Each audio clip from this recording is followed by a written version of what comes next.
All right, Alabama's Tyler Booker joins us each week, courtesy of CraneWorks and RentalWorks. The big guy says, check out the big dog, CraneWorks and RentalWorks. He is with us now on the JohnstonRVCenter.com hotline. What is up, Tyler? What'd you do this weekend? Not much. Just enjoy some Thanksgiving leftovers. How about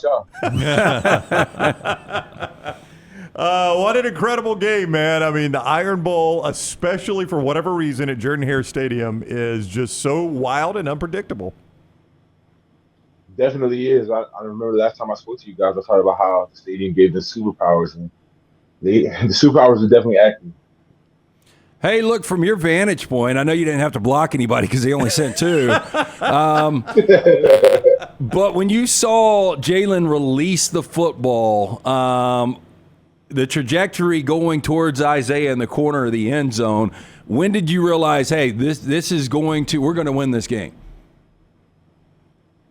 The ref's hands were halfway up like this. I was like, is he about to put his hands up? Because it was too far for me to see.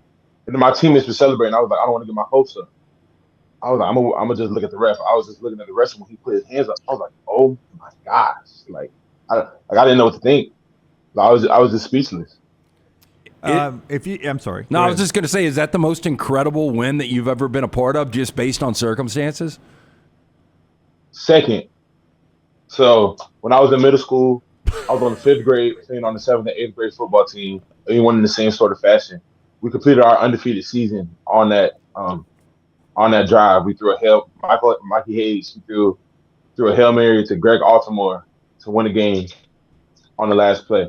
Oh, you remember the names. I like that. Yeah. In 7th grade, how far is a Hail Mary? Is that about 31 yards? I mean, how far is a Hail Mary pass? It was a 50-yard pass. 50 yards? Yeah. Was that game at Jordan-Hare as well? That's what it felt like. Hey, where's our quarterback that was throwing it 50 yards as a 12-year-old now? Is he playing still?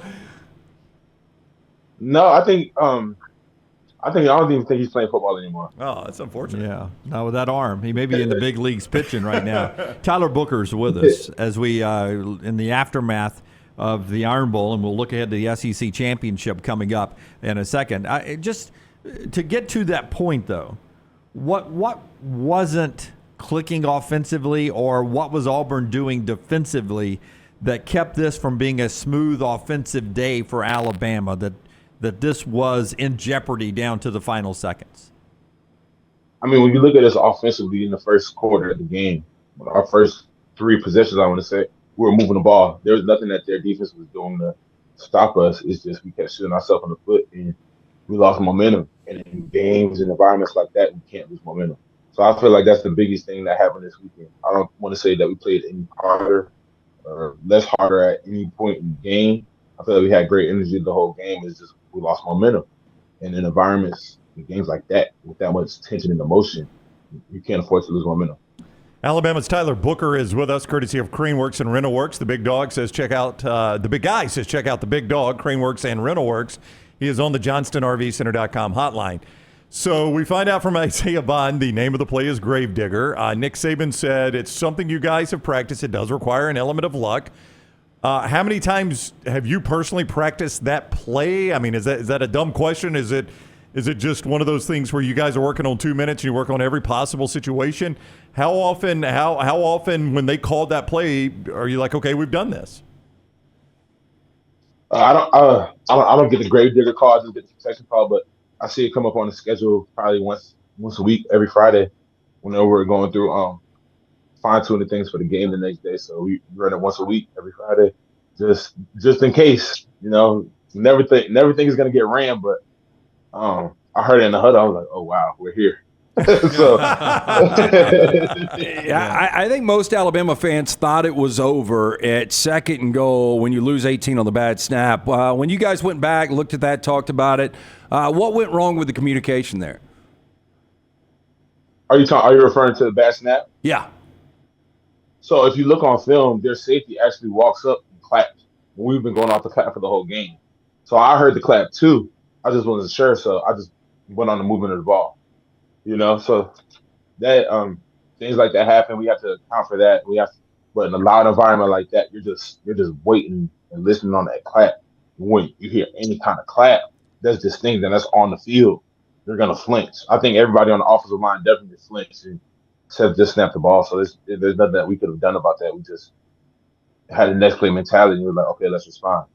So you guys were, even in that crazy environment, still using the clap, not just a silent count? Yeah, we were on the clap. Okay. So moving ahead now, SEC championship game coming up against Georgia. Everyone always talks about these two rosters are so much alike, and a lot of the schemes are so much alike.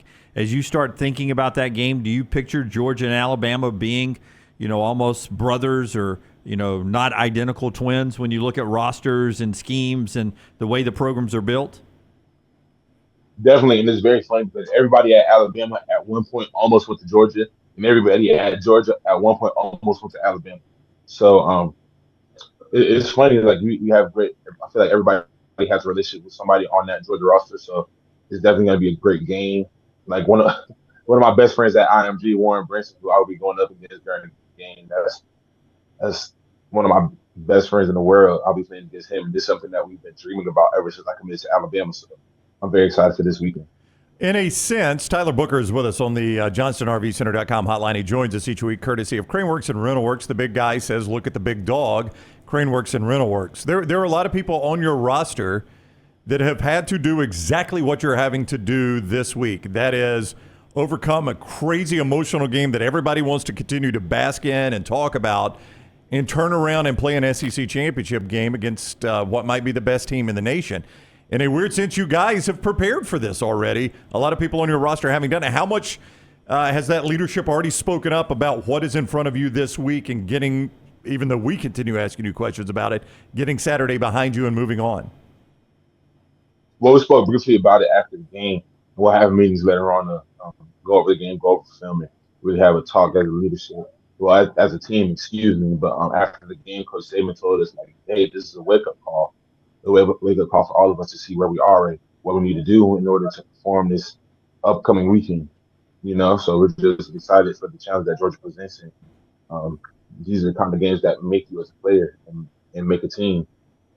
And it's hard to believe that you've been there almost 2 full years. A, you've never played Georgia, and B, this will be your real first playoff-like game. Yeah, it is crazy. Obviously, I wanted to get there last year, but I've been waiting on this opportunity. A bunch of my teammates have been, and we're looking forward to taking advantage of it. Can you describe the atmosphere in the locker room after that win? I know we've talked with you about this before. That's a sacred place. You don't divulge everything, but just after such a wild, crazy ending, can you describe the locker room for us once you got in there? I say astonished, shocked, like we in awe. Like, did that just happen? You know what I mean? Like, it was.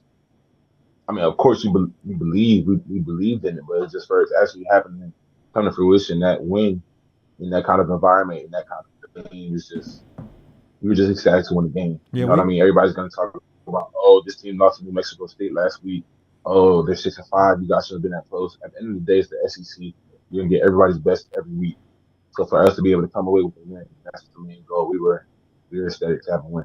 We've seen some of the videos that some of your teammates posted on TikTok of Coach Saban and everyone sort of, I wouldn't call what he was doing was dancing, but there was some dancing around and some cheering and stuff going on. So I would imagine it's a great feeling.